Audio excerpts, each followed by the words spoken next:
Hello student, मैं विकास sir polytechnic academy के YouTube channel पे आप सभी का स्वागत करता हूं। हम लोग पिछले क्लास में स्लीव रेट पढ़े थे, मैं बताया भी था, स्लीव रेट का पूरा कॉन्सेप्ट क्लियर कराया था। उसके बाद अब उसका न्यूमेरिकल्स हम लोग को करना है। तो यहाँ पे मैं पहला न्यूमेरिकल्स बोर्ड पे लिखा हूँ, the output voltage of operational amplifier changes by 10 volt within 5 microsecond. उसके बाद मैंने लिखा है कैलकुलेट द स्लीव रेट। अब क्वेश्चन को थोड़ा समझिएगा, मैं पिछले क्लास में इस तरह का कॉन्सेप्ट बता चुका हूँ कि जो स्लीव रेट होता है उसमें ऑपरेशनल एम्पलीफायर का आउटपुट वोल्टेज किस रेट से चेंज होता है ये पता चलता है। तो मैंने स्लीव रेट का फॉर्मूला भी बताया था, थोड़ा सा रिवीजन करा देता हूँ। S R equal to, slew rate को शॉर्ट में हम लोग एस आर बोलते हैं, और एस आर इक्वल टू मैंने बताया था del V naught by del T, यानी कि इसको हम लोग बोले थे rate of change of voltage with respect to time. तो आपको यहाँ पे दो चीज़ दिया हुआ, यहाँ पे rate of change of voltage दिया हुआ, यहाँ पे ऑपरेशनल एम्पलीफायर का लिख भी रहा है change of 10 volt within output voltage changes by 10 volt within 5 microsecond. इसका मतलब ये है कि 5 सेकेंड में आउटपुट वोल्टेज 10 वोल्ट से चेंज हो रहा है। तो गिवन क्वांटिटी यहाँ पे सोल्यूशन में सबसे पहले लिखोगे, गिवन लिखोगे तो आप देखोगे क्या कि डेल वी नॉट का वैल्यू दिया हुआ है, डेल वी नॉट का वैल्यू दिया हुआ है 10 वोल्ट, यानी कि 10 वोल्ट से ये आउटपुट वोल्टेज इसका चेंज हुआ। उसके बाद कितना टाइम में चेंज हुआ, तो ये भी दिया हुआ 5 माइक्रोसेकेंड, यानी कि dt का भी वैल्यू दिया हुआ है 5 माइक्रोसेकेंड। क्लियर है? तो आप स्लीव रेट का ऑलरेडी फार्मूला जानते हो, एस आर इक्वल टू लिख लोगे del V naught by del T, और डेल वी नॉट का वैल्यू 10 वोल्ट पुट करोगे और डेल टी का वैल्यू 5 माइक्रोसेकेंड पुट करोगे, तो यहाँ पे आपका जो आंसर है ये आ जाएगा, स्लीव रेट आ जाएगा 2 वोल्ट, यहाँ पे आ जाएगा 2 वोल्ट पर माइक्रोसेकेंड। ऑलरेडी मैं इसका यूनिट आप लोग को बता रखा हूँ। ऐसे भी यूनिट अगर निकालना चाहते हैं तो यहाँ पे 10 वोल्ट होता और ये माइक्रोसेकेंड होता। तो यहाँ से 5 को 10 से कट करोगे, 10 को 5 से कट करोगे तो 2 आ जाएगा, और ऊपर में यूनिट वोल्ट है और इसका डिनोमिनेटर में यूनिट माइक्रोसेकेंड है, तो मैंने डिनोमिनेटर में माइक्रोसेकेंड रखा। तो इस तरीके से इसका यूनिट भी निकल गया, यही इसका फाइनल आंसर हो गया। इस तरह का क्वेश्चन बहुत सारे कॉम्पिटिटिव एग्जाम में आपसे पूछा जाता है। चलिए सेकेंड टाइप का क्वेश्चन देखते हैं स्लीव रेट का, जो कि काफ़ी इंटरेस्टिंग होगा। तो ये सेकेंड क्वेश्चन है, इसको देखोगे आप लोग। इस क्वेश्चन में क्या है कि वेवफॉर्म दिया हुआ है, पहले इसको क्वेश्चन को पढ़ लो तो ज़्यादा अच्छा रहेगा। The waveform of output voltage of an op amp is given below. कह रहा है कि कोई ऑपरेशनल एम्पलीफायर का आउटपुट वोल्टेज का वेवफॉर्म गिवन बिलो है, नीचे दिया हुआ है। Find out the slew rate of output voltage. आपको स्लीव रेट फाइंड आउट करना है इसका। If frequency is of 2 megahertz, इसमें फ्रीक्वेंसी का भी वैल्यू दिया हुआ है और एक वेवफॉर्म दिया है। इस वेवफॉर्म से ही आपको क्वेश्चन सॉल्व करना है। फाइंड आउट क्या करना है, तो चलो सोल्यूशन में इसका बता रहा हूँ, आप थोड़ा देखोगे इसको। आपको एस आर का वैल्यू फाइंड आउट करना है। क्लियर है? और एस आर का जो फार्मूला होता है ऑलरेडी जानते हो, फार्मूला को भी लिख लो, D V naught by D T इसका आउटपुट वोल्टेज का स्लीव रेट का फार्मूला होता है। तो अब आपका काम क्या है, आपको ये देखना है कि rate of change of output voltage यानी कि डी वी नॉट का वैल्यू क्या है, और डी वी नॉट का वैल्यू इस वेवफॉर्म से ही फाइंड आउट करना है। क्लियर है?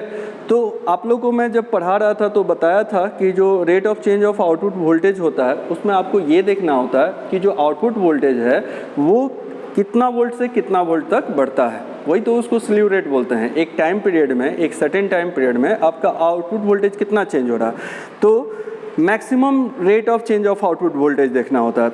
यहाँ पे देखोगे क्या कि ये जो वोल्टेज है आउटपुट वेवफॉर्म का आउटपुट वोल्टेज का जो वेवफॉर्म दिया हुआ, यहाँ पे देखो वोल्टेज आपका कहाँ से कहाँ तक चेंज हो रहा है। तो मैं आप लोग को बता दूँ कि इसका जो वोल्टेज है ये लोअर पीक वैल्यू से हायर पीक वैल्यू तक वैरी कर रहा है। क्लियर है? और लोअर पीक वैल्यू का वैल्यू है लोअर पिक वोल्टेज का वैल्यू है -4 वोल्ट और हायर पिक वोल्टेज का वैल्यू है +4 वोल्ट। तो आप बोल सकते हो कि आपका जो वोल्टेज है वो -4 से 4 वोल्ट तक वेरी कर रहा है, यानी कि डी वी नॉट का जो वैल्यू है उसको कितना लिखोगे, तो लिखोगे 4 -4 से 4 आपको 8 वोल्ट हो जाएगा, यानी कि ये 8 वोल्ट चेंज हुआ। आप कैलकुलेट कर लो यहाँ से, यहाँ तक, ये आपको ऐसे ही करना पड़ता है, देखना पड़ेगा। -4 से 4 कितना होगा 8 वोल्ट, तो 8 वोल्ट लिख लोगे dV नॉट का वैल्यू। अब सवाल ये है कि dt का वैल्यू क्या होगा, कोई बता सकते हो dt का वैल्यू क्या होगा? क्या dt का वैल्यू 0.5 माइक्रोसेकंड होगा? बोलो। नहीं होगा। क्यों नहीं होगा? क्योंकि ये जो dt है, ये जो टाइम पीरियड दिया हुआ है, सॉरी ये जो टाइम पीरियड दिया हुआ है इस लोअर पीक वैल्यू से लेकर इस दूसरे लोअर पीक वैल्यू का है।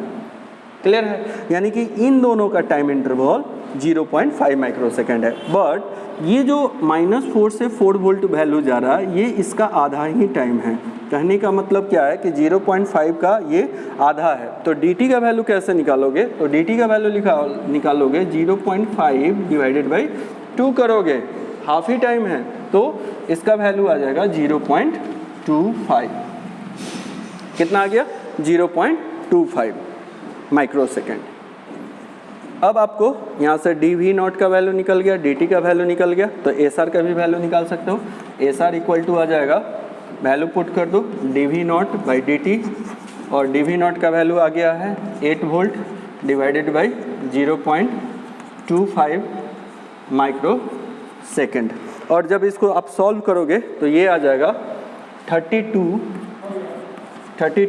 वोल्ट पर माइक्रोसेकंड, यही इसका आंसर आ गया। तो इस तरीके से जब भी कोई क्वेश्चन दिया हुआ रहे, उसका वेव फॉर्म दिया हुआ रहे, तो उसके वेव फॉर्म से भी इसका dV नॉट का वैल्यू निकाल सकते हो और dt का भी वैल्यू निकाल सकते हो, और दोनों के वैल्यू को जब पुट करोगे तो SR का भी वैल्यू आ जाएगा।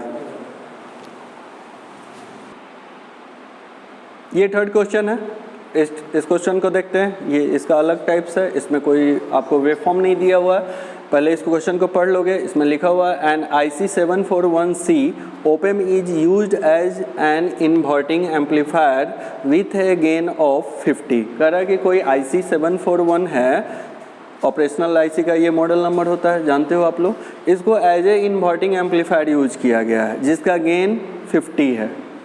क्लियर है? उसके आगे बात पढ़ो।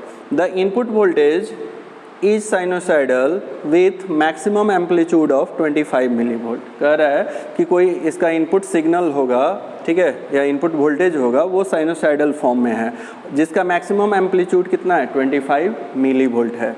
ठीक है। अब लास्ट में क्या बोल रहा है? What is the maximum frequency of input voltage. आपसे मैक्सिमम फ्रीक्वेंसी इनपुट वोल्टेज का पूछ रहा है।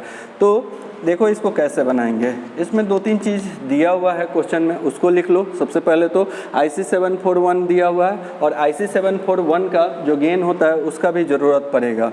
तो गेन ऑफ IC741 जब लिख दिया है तो ज़रूरत पड़ेगा इसका गेन। A का वैल्यू जो होता है 0.5 होता है, ऑलरेडी मेरा बताया हुआ है क्लास में, 0.5 होता है। क्लियर है? उसके बाद आगे देखोगे क्या होगा। 0.5 स्लीव रेट जो होता है, स्लीव रेट जो होता है, SR जो होता है, स्लीव रेट ऑफ IC741 जो होता है, ये होता है, इसका SR का वैल्यू होता है 0.5 वोल्ट पर microsecond.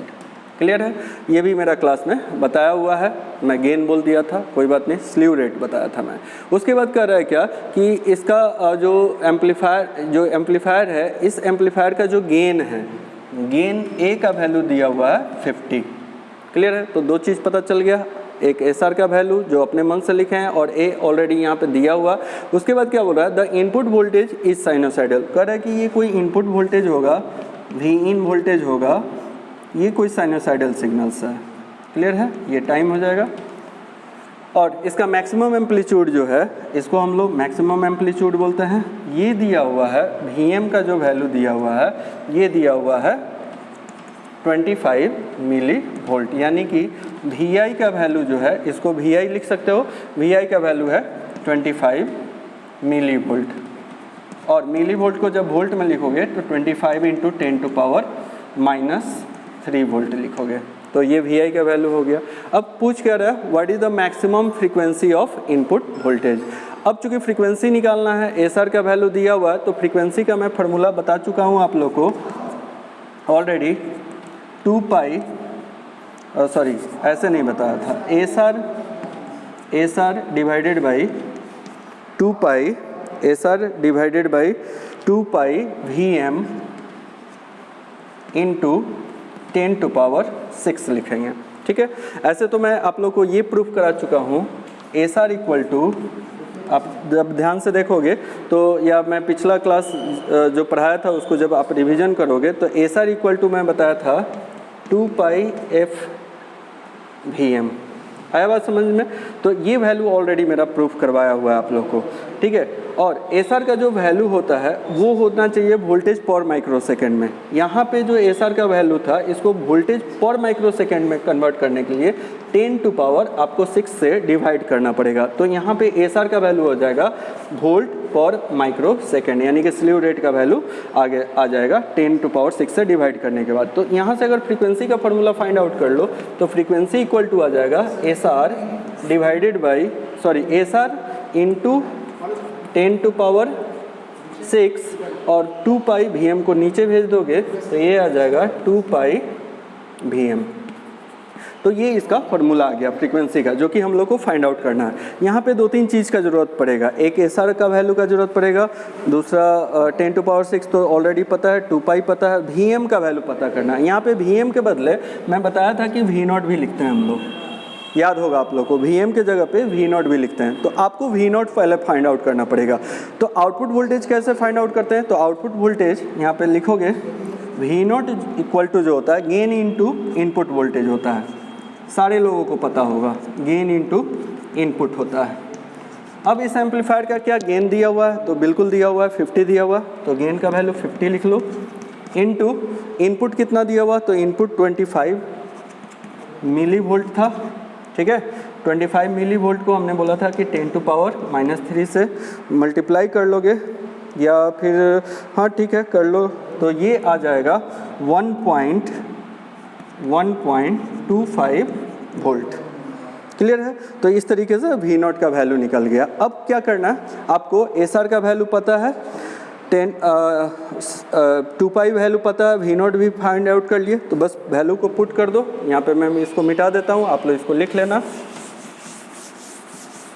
So F equal to लिखोगे S R into 10 to power 6 divided by 2 pi V nought. Put करो वैल्यू, एस आर का वैल्यू ऑलरेडी हम लोग को पता है 0.5, जो कि क्वेश्चन में नहीं दिया हुआ, आपको IC 741 का एस आर पता होना चाहिए, into 10 to power 6 divided by 2 pi into V nought. V not का वैल्यू कितना फाइंड आउट किए हो? 1.25। पाई का वैल्यू ले लेना 3.14। तो इस तरीके से इसको जब सॉल्व करोगे तो ये आ जाएगा 63.694 हर्ट्ज। ठीक है, और यही इसका आंसर हो जाएगा। तो इस तरीके से थर्ड टाइप का क्वेश्चन देख लिए हैं। अगला क्लास में हम लोग नेक्स्ट टॉपिक लेके आएंगे। आप तब तक स्लीव रेट का क्वेश्चन करते रहो। चलो, हैव ए गुड डे।